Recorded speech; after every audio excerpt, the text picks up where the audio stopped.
오늘 맥주절을 맞이해서 맥주 감사절의 그 의미는 하나님께 첫 번째 열매를 올려드리는 것으로 절기가 시작이 되어졌다 하는 것입니다. 이에 해당되는 말씀이 어디일까요? 신명기 26장 6절에서 11절에 나와 있습니다. 우리 한번 같이 읽어봅니다.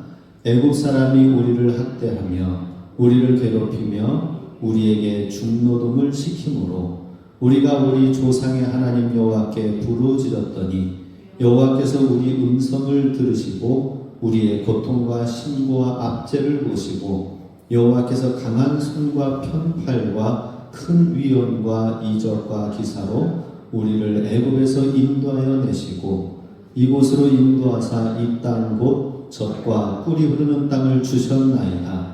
여호와여, 이제 내가 주께서 내게 주신 토지 소산의 만물을 가져왔나이다 하고 너는 이것을 내 하나님 여호와 앞에 두고 내 하나님 여호와 앞에 경배할 것이며 내 하나님 여호와께서 너와 내 집에 주신 모든 복으로 말미암아 너는 레위인과 너희 가운데에 거류하는 객과 함께 즐거워할지니라.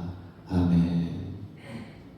맥주절은 우리가 읽은 말씀처럼 출애굽하는 그 당시에 모든 고난과 학대와 노예 생활 가운데 무슨 소망이 있었겠습니까? 근데 하나님께서 거기서 구원해 주시고 구출해 주시면서 출애굽의 역사가 일어났을 때에 하나님께서는 그냥 뿅 하고 옮겨서 가나안 땅을 한 것이 아니라 한 걸음 한 걸음씩 간섭해 주시고 그 상황을 풀어 주시는데 바로의 이 압제와 속박이 너무나도 강했습니다. 그래서 10가지 재앙으로 하나하나 풀어가면서 맨 마지막 재앙에서 어떤 재앙이 있었습니까? 애굽의 백성들의 모든 장자를 죽이면서 죽음의 천사가 첫 번째 날 그 아들의 그 기운을 끊으면서 나아갔을 때에 바로가 두 손 두 발 다 들고 그냥 나가라고 하면서 출애굽이 이루어지게 되었죠. 그런데 그때 당시에는 사실 이스라엘 백성들도 다 같이 함께 이스라엘 백성의 장자들도 죽을 수밖에 없는 그 상황이었지만 유월절 어린 양의 그 피로 문설주 인방에 바르고 그 피를 보고 넘어가는 그 가정은 그 가정의 자녀는 살았더라라고 하는 것입니다. 그래서 유월절을 우리가 기념을 또 한 절기를 알게 되는 것이죠. 이후에 하나님께서 인도하여 주셔서 가나안 땅에 드디어 입성하게 하시고 그리고 드디어 첫 번째 그 가나안 땅의 토지 소산물을 얻게 되었을 때에 만물 첫 번째 열려진 가나안 땅의 만물 첫 열매를 하나님께 드려라 하고 하는 그 내용이 오늘 맥주 감사절 맥주절의 의미와 기원이 되겠습니다. 그러니 하나님께서 우리를 어떻게 구원해 주셨는지를 생각해야 되고요. 그리고 가나안 땅으로 어떻게 인도하여 주셨는지 그 과정들을 생각하면서 또 가나안 땅에서 어떻게 이렇게 첫 번째 소산물을 가지고 새롭게 가나안 땅을 시작하게 되었는지 하나님이 우리에게 주신 모든 것은 주님이 주신 복입니다 라는 것을 인정하고 고백하는 것이다 하는 것입니다. 그렇다면 오늘 우리가 그때 당시에 첫 번째 토지 소산물의 만물이 해당되는 보리 추수를 한 것에 대해서 수확한 것을 첫 번째 것을 하나님께 드렸듯이 그럼 오늘 우리도 보리 수확한 것을 하나님께 드려야 되는 그런 기념의 예배인가 하는 것입니다. 그것은 아니겠죠? 첫 번째 열매에 해당되는 것을 우리가 그것이 무엇인지를 알고 하나님 앞에 가지고 나아가서 드리고 고백하는 것이 굉장히 중요하다 하는 것입니다. 성경에서는 첫 번째 해당되는 것을 강조를 많이 하겠습니다.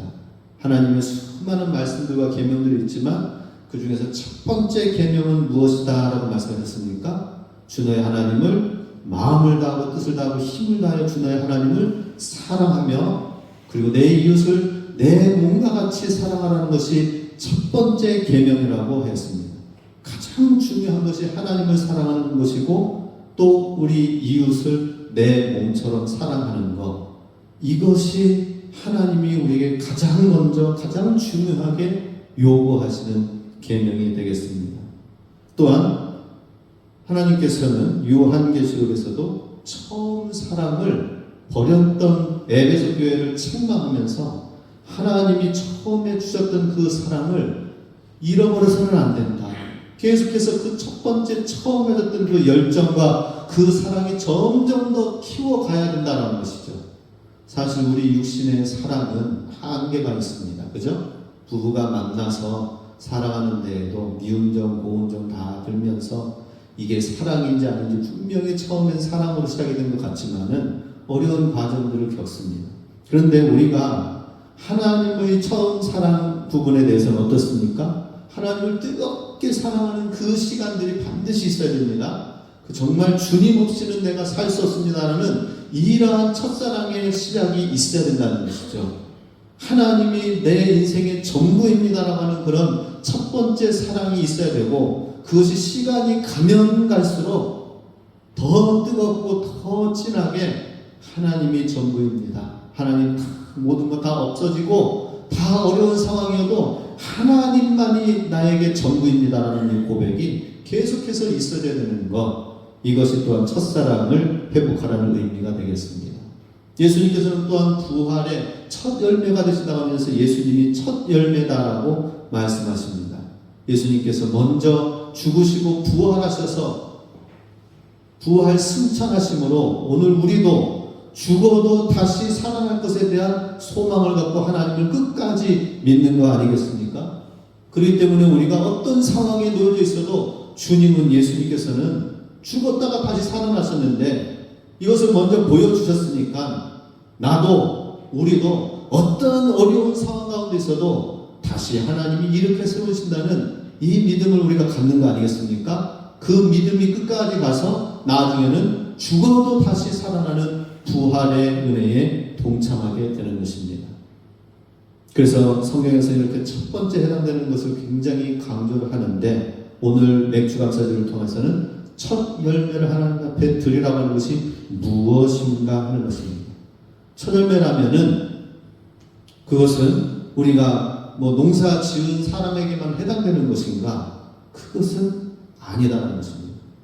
물론 우리 성도님들 가운데에서 농사를 지으면서 처음 해당되는 거 있으면 하나님 앞에 드리고, 이때 당시에는 레위 주의 제사장들에게 또 섬기며 드린 것들이 있었습니다. 처음에 해당되는 거 있으면 하나님 앞에 드리시고 주의 종을 하나님을 섬기듯이 또 그렇게 또 드려오시기 바랍니다. 제가 홍성교회에 처음 전도사로 부임해서 대학원 신학교 생활을 마치고 갔을 때에, 그때 이제 처음 부임해서 첫 번째 전도사 사역을, 전담 전도사 사역을 시작했습니다. 그런데 첫 번째 예물을 하나님 앞에 사례받은 것을 드렸습니다.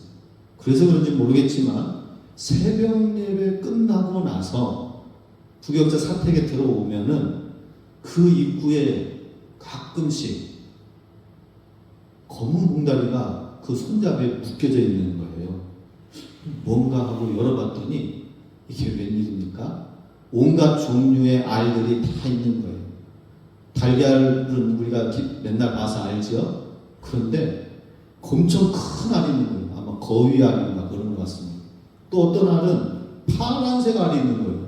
기러기알, 청둥오리알, 종류별로 메추리알도 그렇고, 아마 그 권사님 가정에서는, 그 성도님 가정에서는 여러 가지 종류의 이런 조류들을 키웠는가 보네요.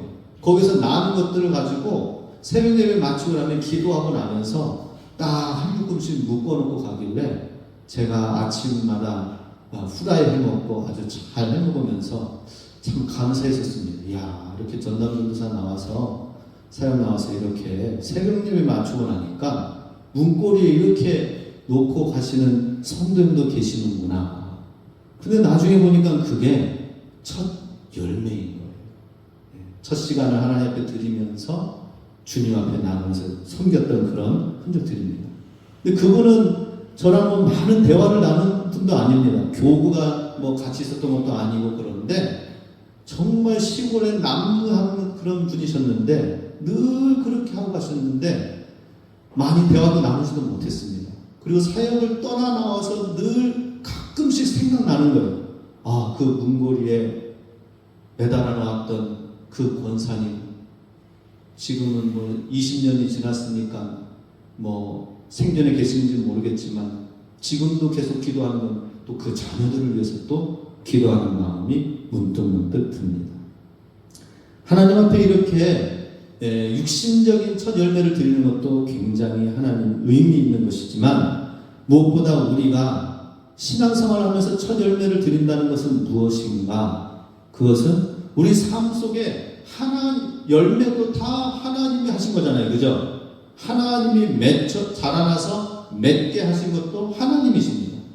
열매뿐만이 아니라는 것이죠. 우리 삶 속에서 살면서 일어나는 모든 크고 작은 일 중에서 하나님이 하신 일들이 있다는 것이죠. 이 부분은 정말 특별한 일이다. 어떻게 하나님이 이렇게 특별하게 이렇게 해주셨을까? 그것이 어떻게 보면 하나님께서 행하시는 앞으로 더 큰 좋은 일들에 대한 첫 번째 열매에 해당되는 일과 사건들이 된다라고 하는 것입니다. 나에게 왠지 좋은 일이 한 가지 생겨났습니까? 그러면 기분 좋은 곳으로 끝나지 말고 하나님과 연관되어 보시기 바랍니다. 그래서 이 작은 일이 왜 나에게 일어났을까? 하나님 감사합니다. 그러나 또 그것이 시작이 되어져서 하나님 이것으로 인하여서 하나님이 일하시고 하나님이 채워주시고 하나님이 역사하시는 것으로 제가 믿습니다. 그러나 이것이 첫 열매가 되어서 또 나중에는 더 큰 일들이 일어나는 출발점이 될 줄로 믿습니다. 이렇게 고백하는 것이 첫 열매를 하나님 앞에 드리는 것입니다. 절기상으로는 농사의 시기적으로는 맥주감사절이 보리가 처음 익는 수확기에 시작되는 것이죠. 어떤 면에서는 첫 겨울을 지나가지고 씨 뿌려서 거두면서 첫 번째로 익는 것에 대한 증표로 드리는 것이라면 수확의 첫 번째 해당되는 것입니다. 그럼 그 첫 열매를 하나님 앞에 기쁨으로 고백하고 드리면 나중에 어떻습니까? 가을에는 추수감사주일이 있는 거예요. 그죠? 추수감사주일에는 정말 한 해 동안 하나님께서 이렇게 행하셨습니다 하고 주님 앞에 고백하며 나아가는 시간들이다 하는 것입니다. 우리가 참 이러한 하나님을 믿으면서 작은 어떤 하나의 것을 통하여 하나님이 이제 일하시는구나. 하나님이 역사하시는구나. 하나님이 내 삶 속에서 무언가 첫 열매에 시작되는 것을 인정하면은 더 큰 놀라운 일들이 있을 것이라는 것을 우리가 믿고 나아가는 것. 이게 맥주 감사 주일의 절기입니다 하는 것입니다. 열왕기상 18장에서는 이스라엘에 3년 반 동안 비가 내리지 않고 정말로 기근 가운데 있으니까 얼마나 비가 간절히 내려지길 소원하고 기도했겠습니까? 엘리야 선지자도 간절히 기도하였습니다. 간절히 기도하면서 나아갔을 때에 7번 주님 앞에 무릎 꿇고 간절히 기도하면서 나아갔는데 다 7번째 돼가지고 그 사환에게 뭔가 소식이 없느냐라고 물었어요. 뭔가 비 소식이 없느냐라고 묻는 거예요. 그랬을 때 7번째 딱 됐을 때에 그 종이 얘기했습니다. 저기 바다 저 멀리 수평선 저 너머에 아주 조그마한 구름 한 조각 그 조각밖에는 안 보입니다. 저 정도 가지고는 비가 내릴 만한 그리고 또 여기까지 오지도 해당 사항도 아닙니다 라고 얘기를 했을 거예요. 그런데 엘리야가 웬일입니까? 호들갑을 떨고 굉장히 기뻐 뛰면서 빨리 아합 왕에게 전달하라. 저 조그만한 구름 한 조각이 이제는 우리에게 다가와서 커다란 비를 내리게 될 텐데 지금 이 비를 피해서 나중에는 비가 내리는 이후에는 흙이 진흙탕이 되어서 왕의 수레가 행차하지 못하는 그런 상황이 되기 때문에 속히 왕궁으로 돌아갈 수 있도록 전하라라고 하는 거예요. 이건 뭡니까? 그냥 나 한 사람으로 그냥 비가 생기겠지, 구름이 오겠지가 아니라 믿음으로 선포하는 거예요. 왕을 움직이는 거예요. 비가 올 테니까 수렁의 그 진흙탕으로 인해서 수레가 기가 빠져서 가지 못하는 상황이 되어질 테니까 지금 속히 왕궁으로 돌아가시옵소서까지 얘기하는 거예요. 이건 엘리야의 믿음입니다. 엘리야는 똑같은 우리와 같은 성정을 입었다고 했습니다. 근데 차이는 뭐예요? 믿음입니다. 믿음. 아주 작은 조각 한 그릇을 향하여서 하나님이 하셨다는 것, 인정하는 것. 이게 우리의 첫 열매를 하나님 앞에 드리라는 거예요. 첫 열매 드리라고 하니까 뭘 하나님 앞에 갖다 바치고 헌금하고 이런 부분들만 얘기하는 게 아닙니다. 그건 기본적으로 하는 것이죠. 무엇보다도 중요한 것은 하나님 앞에서 이 첫 열매에 해당되는 것을 엘리야처럼 구름 한 조각 하나를 놓고 우리가 믿음으로 선포하며 나가야 된다는 것입니다. 그럴 때에 성령의 충만함이 우리 가운데 주어진다는 것입니다. 처음에 샘물이 조금씩 흘러나오는 거 보면은 야, 이거 갖고 뭔 물이 되겠느냐라고 생각할지 모르지만 이 샘물이 흘러나와서 생수의 강이 흘러넘치게 되리라고 예수님께서는 말씀하셨습니다. 요한복음에서. 우리도 작은 샘물이 흘러나오는 걸 통해서 생수의 강이 흘러넘쳐나리라는 이 믿음을 가지고 우리가 시작해야 된다는 것입니다. 믿음을 가지고 선포해야 된다는 것입니다. 그렇다면 생수의 강물이 흘러넘치게 된다라고 하는 것입니다. 그러나 우리는 아무런 생각 없이 신앙생활 하면서 첫 번째 해당되는 것을 그냥 자꾸 넘겨버립니다. 그냥 내가 먹고 끝내버립니다. 하나님 앞에서 인정하면서 나가야 되는데 그냥 우리는 놓쳐버리는 것입니다. 그 작은 믿음의 시작점을 인정하지 못하는 것이 우리의 모습이기도 합니다. 또 시기상으로 볼 때는 한 달의 시작은 월삭이라고 하잖아요. 그죠? 한 달의 시작을 또 하나님 앞에 드리는 믿음. 일주일의 시작은 언제입니까? 월요일입니까? 아니요. 월요일은 둘째 날이죠. 주말은 토요일이고 주초는 주일날입니다. 한 주의 시작을 또 주님 앞에 온전히 드리는 믿음. 하루의 시작에 아침에 하나님 앞에 새벽에 하나님 앞에 나아가서 드리는 기도의 시간들, 이러한 것들도 또한 우리가 무시 못하는 것입니다. 우리가 하나님이 작은 것에서부터 시작한다면, 하나님의 놀라운 역사가 오병이어의 역사가 작은 소년의 도시락의 그 작은 것부터 시작된 것을 안다면은 우리 일상생활 가운데에서 첫 열매 드리는 것을 곰곰이 생각해서 내가 드려야 될 첫 열매는 무엇인가 한번 살펴보실 수 있길 바랍니다. 오늘 본문 이사야 61장에서는 특별히 우리가 정말 이 첫 열매에 해당되는 것이 무엇이고 감사해야 할 것이 무엇인지, 그 기준이 되는 것이 무엇인지를 함께 살펴보기 원합니다. 첫 번째로 1절에 보면은 주의 성령의 내주하심에 감사해야 된다는 것입니다. 1절 같이 읽습니다. 주 여호와의 영이 내게 내리셨으니 이는 여호와께서 내게 기름을 부으사 가난한 자에게 아름다운 소식을 전하게 하려 하십니다. 나를 보내사 마음이 상한 자를 고치며 포로된 자에게 자유를, 갇힌 자에게 노임을 선포하며. 자, 1절 말씀에서는 무엇을 말합니까? 먼저 주 여호와의 영이 내게 임하였으니 여호와께서 내게 기름을 부으셨다라고 말씀하십니다. 그리고 그 이후에 선포되어지는 말씀이 무엇입니까? 나를 보내사 가난한 자에게 아름다운 소식을 전하고 마음이 상한 자를 고치게 할 것이며 포로된 자에게 자유를 선포하게 할 것이고 갇힌 자를 놓아주는 일들을 하게 될 것이다. 무엇이요? 이렇게 갇히고 상한 자와 이런 가난한 자에게 놀라운 복음에 해당되는 이 소식의 일들을 할 수 있게 되는 이유가 무엇이라고 나와 있습니까? 주 여호와의 영이, 하나님의 신 성령님이 내게 기름 부어 주신다면 이러한 일들이 일어나게 될 것이다 라고 하는 것입니다.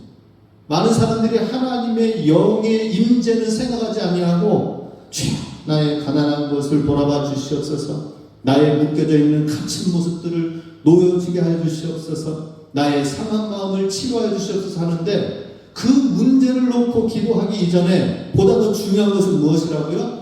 주 여호와의 신이 내게 임하는 것, 하나님의 성령의 임재와 기름 부으심이 있는 것이 더 중요하다라고 하는 것입니다. 상한 심령을 누가 어떻게 치유하십니까? 하나님이 치유하시는데 성령님이 내가 은혜 충만하고 성령 충만할 때 하나님이 고쳐주신다라고 하는 거예요.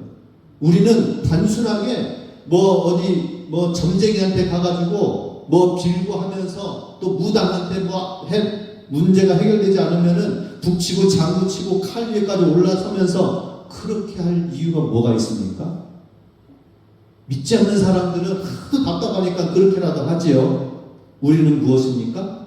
성령님이 임재하시고 하나님이 임재하시고 내주하시고 내가 성령 충만하면 되는 것입니다. 할렐루야. 믿으시길 바랍니다.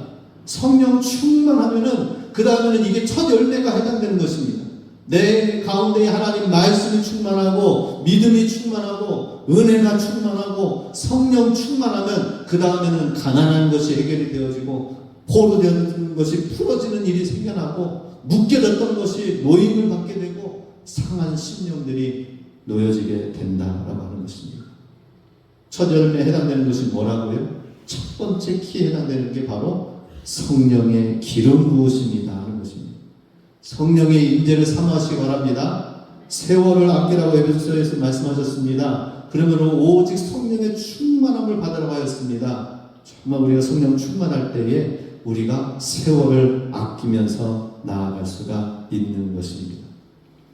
그리고 하나님께서는 이렇게 성령님이 임하시는 자에게 2절 3절의 축복을 허락해 주십니다. 첫 열매를 드리며 성령의 임재로 충만한 자에게 주시는 축복이 2절 3절에 나와 있습니다. 같이 읽습니다. 여호와의 은혜의 해와 우리 하나님의 보복의 날을 선포하여 모든 슬픈 자를 위로하되 무릇 시온에서 슬퍼하는 자에게 화관을 주어 그 죄를 대신하며 기쁨의 기름으로 그 슬픔을 대신하며 찬송의 옷으로 그 근심을 대신하시고 그들이 의의 나무 곧 여호와께서 심으신 그 영광을 나타낼 자라 일컬음을 받게 하려 하심이라. 성령님이 임재하시면 우리가 성령 충만한 삶을 살게 되면 어떻게 된다고요? 하나님의 은혜의 해. 이건 뭡니까? 하나님의 은혜의 사람이 된다는 것을 말하는 것입니다. 내가 먼저 하나님의 은혜의 사람이 되어야 된다는 것이죠. 고통과 문제 이전에 먼저 그것을 풀 수 있는 은혜의 사람, 지혜의 사람이 되어야 한다는 것입니다. 하나님께서 보복의 날을 선포하셨다고 하셨습니다. 내가 하나님의 은혜의 사람이 되어진다면 하나님의 축복을 받기에 합당한 존재로 먼저 내가 되어진다면 그 그릇이 준비되어진다면 하나님께서는 이제 행하십니다. 어떻게 해요? 하나님의 보복의 날이 임할 것이다. 보복이라는 것은 나를 괴롭히던 원수들이 모두 심판당하게끔 하는 것을 보복이라고 말하는데 하나님이 나를 위해서 어떻게 그냥 원수들을 보복하고 그런 하나님이시라는 것이 아니라 나의 억울했던 것, 나의 풀어지지 않았던 모든 것 하나님이 풀어주시고 해결해 주시고 하나님이 일하실 것이다. 하나님이 역사하실 것이다 라는 것입니다. 내가 아무리 공부해서 해서도 되지 않는 문제 하나님이 하실 것이다 하는 것입니다. 먼저는 뭐예요? 첫 열매에 해당되는 성령 충만한 사람, 은혜의 사람이 되어야 된다 하는 것입니다. 그러니 잘 되는 사람은 먼저 그 사람을 딱 보면 알아요. 이 사람이 은혜의 사람인지 아닌지를 보면 압니다. 성령 충만한지 아닌지를 보면 압니다. 예. 아무리 그 가정을 위해 축복하려고 해도 그 사람이 먼저 성령 충만해야 됩니다. 은혜의 자리에 나온 은혜 충만해야 되는 것입니다. 이게 순서가 바뀌어질 수가 없는 것입니다. 이게 첫 열매의 법칙이 되는 것입니다. 우리 이 맥주 감사절을 통한 이 첫 열매의 이 메시지를 통하여 하반기는 더욱 하나님의 은혜 가운데 수지 맞는 주님의 자녀 되시기 바랍니다. 예, 이렇게 보복하여서 그냥 하나님이 갚아주는 것으로만 끝나는 것이 아니라 그 이상으로 채워주신다. 보상해 주시는 분이 바로 이 보복의, 하나님의 보복의 의미가 있는 것입니다. 그냥 단순하게 문제만 없어지게 하는 것이 아니라 더 기쁘게, 더 감사한 일이 넘쳐나는 하나님의 보상이 더 더 축복이 넘쳐나게 해주신다 하는 것입니다. 그것이 바로 이제 3절에 나와 있죠. 슬퍼하는 자에게 슬픔을 없애주는 것이 아니라 화관을 씌워준대요. 화관이라는 것은 결혼하는 신부의 머리에 꽃으로 띈 그런 거 있죠. 당신은 행복한 사람입니다라는 거. 슬픔을 없애주는 것을 넘어서서 당신은 행복자다라고 하는 것입니다. 그리고 슬픔 대신 찬송의 옷을 입혀주신다고 하십니다. 근심 대신 의의 나무가 되게 해주신다. 의의 열매를 맺어서 정말 우리가 하는 모든 삶 속에 근심으로 말미암아 위축될 수밖에 없는 우리 삶이 의의 나무가 되어 의의 너무나도 좋은 것들이 가득 열매 맺게 해주신다 하는 것입니다. 참으로 하나님이 행하시는 그 일은 그냥 상황을 조금 회복되어지는 정도만이 아니라 더 좋은 것으로 더 채워주시는 분이 하나님이시다는 것입니다. 그럼 우리 기도를 단순하게 회복하여 주시옵소서가 아니라 하나님의 축복으로 가득 채워지게 되는 놀라운 하나님의 역사를 우리는 바라보면서 하나님이 일하실 것이라는 것을 우리는 기도해야 될 것이죠. 두 번째로 회복해 하시는 하나님의 공의에 감사를 드려야 된다는 것입니다. 우리가 첫 열매에 해당되는 것이 무엇인지의 기준이 성령 충만한 데서부터 시작이 된다고 했습니다.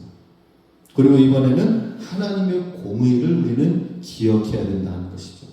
우리 4절 5절 같이 있습니다. 4절만 있습니다. 그들은 오래 황폐하였던 곳을 다시 쌓을 것이며 옛부터 무너진 곳을 다시 일으킬 것이며 황폐한 성은 곧 대대로 무너져 있던 것들을 중수할 것이며. 황폐했던 것. 지금 이 말씀은 포로로 끌려가 있는 백성들을 향하여 바벨론 포로의 백성들에게 하신 말씀입니다. 그 포로로 끌려가 있던 백성들에게 하나님께서 그 황폐했던 곳에서 다시 예루살렘 터에 와서 하나님의 성전에 무너진 것을 다시 쌓게 하실 것이다 라고 나와 있습니다. 그러니 우리가 황폐했던 것이 다시 회복되어지는 것은 무엇에서 시작이 됩니까? 하나님의 성전, 하나님의 말씀, 내 안이 먼저 하나님의 성전이 회복되어지는 게 중요하다는 것입니다. 예루살렘 성전이 회복되어지는 게 참으로 우리 하나님 공의의 기준이, 감사의 기준이 된다라고 하는 것입니다. 우리는 어떤 일이 있든지 내 안에서 내가 성전이 되는 게 참 중요합니다. 하나님을 예배하고 하나님 안에서 찬양하고 하나님 말씀이 내 안에 선포되어지고 그리고 그 선포되어진 것이 아멘이 되고 감사가 넘쳐나고 말씀을 갖고 나가는데 이것이 확장되어진 것이 바로 우리 공예배죠. 그냥 전체가 다수가 그냥 뭉뚱그려서 드려지는 예배가 아니라 먼저는 우리 성도님들 한 분 한 분이 성전이 되어야 됩니다. 하나님이 내게 말씀하게 하시고 그리고 내가 하나님을 정말 예배하는 사람 예배자가 되는 것. 이게 회복이 성전이 회복되어지면은 하나님의 공의가 이루어진다는 것입니다. 하나님의 공의. 10절 말씀 같이 있습니다. 내가 여호와로 말미암아 크게 기뻐하며 내 영혼이 나의 하나님으로 말미암아 즐거워하리니 이는 그가 구원의 옷을 내게 입히시며 공의의 겉옷을 내게 더하시니 신랑이 사모를 쓰며 신부가 자기 보석으로 단장함 같게 하셨음이라. 여기 보면은 옷이 두 종류가 나옵니다. 구원의 옷이 나옵니다. 우리는 구원받으면은 우리 모든 옷은 이전에 있던 지정을 했던 것은 다 벗어져 버리고 구원의 옷으로 덧입혀 주십니다. 근데 거기 위에 한 가지 더 옷을 입혀 주십니다. 그것은 공의의 겉옷이다 라고 했습니다. 우리 요셉 이야기를 보면은 채색 옷을 입었다고 합니다. 그죠? 다른 12 형제들은 다 일반 옷을 입었는데 보라색 채색 옷을 입혔다고 했어요. 그것은 나중에 훌륭한 더 큰 위대한 왕이 될 것이라는 그런 의미인데 근데 왕이 입는 그런 옷을 요셉에게 입혔던 것입니다. 그것은 마치 우리가 단순하게 구원의 옷만 입고 끝나는 것이 아니라 하나님의 공의로 말미암아 내가 하나님의 예배자요 성전이요 하나님의 말씀이 내 안에 성취되어지는 삶을 통하여서 하나님의 공의의 겉옷, 요셉이 입었던 채색옷, 왕이 입었던 보라색 옷을 입혀주셔서 존귀하게 해주신다라고 하는 것입니다. 그러니 그것을 많은 사람들이 보고 흠모하겠죠. 많은 사람이 보고 이야, 저 너무나도 훌륭한 저 옷을 저 사람은 입었구나 하고 부러워할 것입니다. 우리도 하나님 단순히 구원하는 것으로만 끝나는 것이 아니라 이 땅 가운데서 하나님의 공의를 깨닫고 변화되어져서 그래서 하나님의 축복의 겉옷, 공의의 겉옷을 우리가 입어야 된다라는 것입니다. 11절에 보면 땅이 싹을 내며 동산이 거기 뿌린 것을 음돋게 한같이 주 여호와께서 공의와 찬송을 모든 나라 앞에 솟아나게 하시리라. 여기에 하나의 동산 이야기가 나옵니다. 동산. 예, 하나님께서는 이렇게 축복해 주셔서 황폐했던 곳이 그냥 성전으로 회복되어진 것으로만 끝난 것이 아니라 그곳이 아름다운 에덴 동산처럼 동산이 되게 해 주시겠다라고 하는 것입니다. 동산은 이제 우리가 구약 성경에서는 61장, 62장 이렇게 나눠져 있는데 구약 성경은 두루마리로 연결되어 있습니다. 그냥 쭉 같은 내용입니다. 이어지는 내용이에요. 62장 4절 5절에 보면 이 동산이 구체적으로 어떤 동산인지 나옵니다. 우리 함께 읽습니다. 다시는 너를 버림받은 자라 부르지 아니하며 다시는 내 땅을 황무지라 부르지 아니하고 오직 너를 헵시바라 하며 내 땅을 뀨라라 하리니 이는 여호와께서 너를 기뻐하실 것이며 내 땅이 결혼한 것처럼 될 것입니다. 마치 청년이 처녀와 결혼한 같이 내 아들들이 너를 취하겠고 신랑이 신부를 기뻐한 같이 내 하나님이 너를 기뻐하시리라. 자, 이게 하나님의 공의가 여기에 나온 것을 보게 됩니다. 이전에 바벨론 포로로 끌려갔던 백성들이 예루살렘 성전으로 옮겨지게 되고요. 성전이 회복되어지면은 하나님께서 그 땅을 동산처럼 만들어주는데 그 동산은 지금 헵시바와 뀨라와 같이 너무나도 버려진 땅, 황무지라고 하는 것이 이제는 너희는 더 이상 황무지라고 하지 않게 될 것이다 라고 하는 것입니다.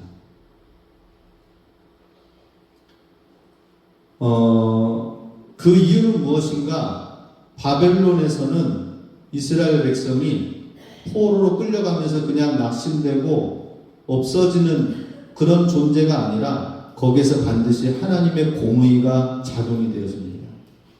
죄로 말미암아 포로로 끌려갔던 이스라엘 백성이 하나님은 그것으로 끝나고 버려지는 존재가 아니라는 것이죠.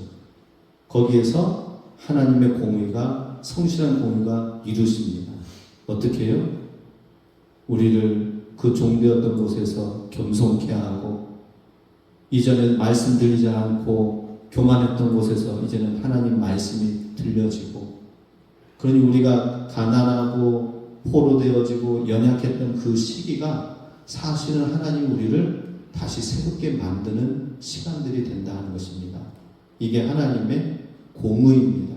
하나님의 공의는 하나님의 자녀를 그냥 죄를 지었으니 너는 안 돼. 끝. 이게 아니라 하나님의 공의는 그 가운데서 다시 골짜기에 내려가지만 거기에서 깨닫고 변화되어지고 말씀 들려지게 하고 다시 일어서게 해서 더 존귀한 자로 더 하나님을 아는 자로 더 하나님의 뜻이 무엇인지 아는 존재로 세워져서 이제는 뭐라고요? 너는 나와 결혼했다. 뀨라라는 의미. 너는 나의 진정한 기쁨이다라는 헵시바라는 의미를 주님께서 허락해 주신다 하는 것입니다. 우리가 사실 어렵고 힘든 길을 사실 걷고 있습니다. 그러나 이것은 하나님의 공의를 믿는다면은 하나님 안에서 낮아짐과 더불어서 거기에서 하나님 말씀을 듣고 하나님 안에서 겸손해지고 하나님 안에서 더 영혼을 사랑하며 섬기고 그런 시간들로 채워져 간다면 반드시 하나님의 공의는 다시 이렇게 세워주신다는 것이죠. 마지막으로 말씀을 함께 읽겠습니다. 고린도후서 7장 9절에서 10절 말씀을 보면 바로 이러한 회복된 주님의 첫 열매로 말미암는 축복의 사랑으로 하나님의 공의는 이루어진다는 것을 보게 됩니다. 같이 읽습니다. 우리는 무명한 자 같으나 유명한 자요 죽은 자 같으나 보라 우리가 살아있고 징계를 받은 자 같으나 죽임을 당하지 아니하고 근심하는 자 같으나 항상 기뻐하고 가난한 자 같으나 많은 사람을 부유하게 하고 아무것도 없는 자 같으나 모든 것을 가진 자로다. 하나님께서 정말 아무것도 없는 것 같은데 다 가진 사람으로 여겨주십니다.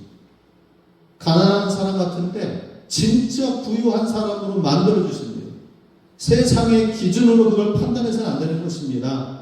하나님 안에서 하나님의 부유한 것이 있습니다.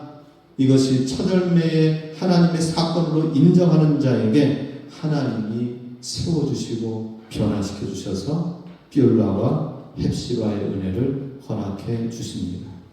우리 모두가 다 이 모든 일에 성령의 충만한 그 은혜를 사모하고 또한 우리가 공의의 놀라운 사건을 믿고 감사를 드리면서 우리 삶 가운데 낮아져도 하나님의 공의를 생각하며 감사합니다. 어려워도 하나님의 공의를 믿으며 감사합니다 나간다면 이것이 우리의 첫 열매가 되어져서 이제 존귀한 뷸라와 헵시바의 은혜를 누리게 될 줄로 믿습니다. 우리 하반기 이러한 감사와 믿음으로 승리한 하나님께 영광 돌리시길 주님의 이름으로 축복합니다.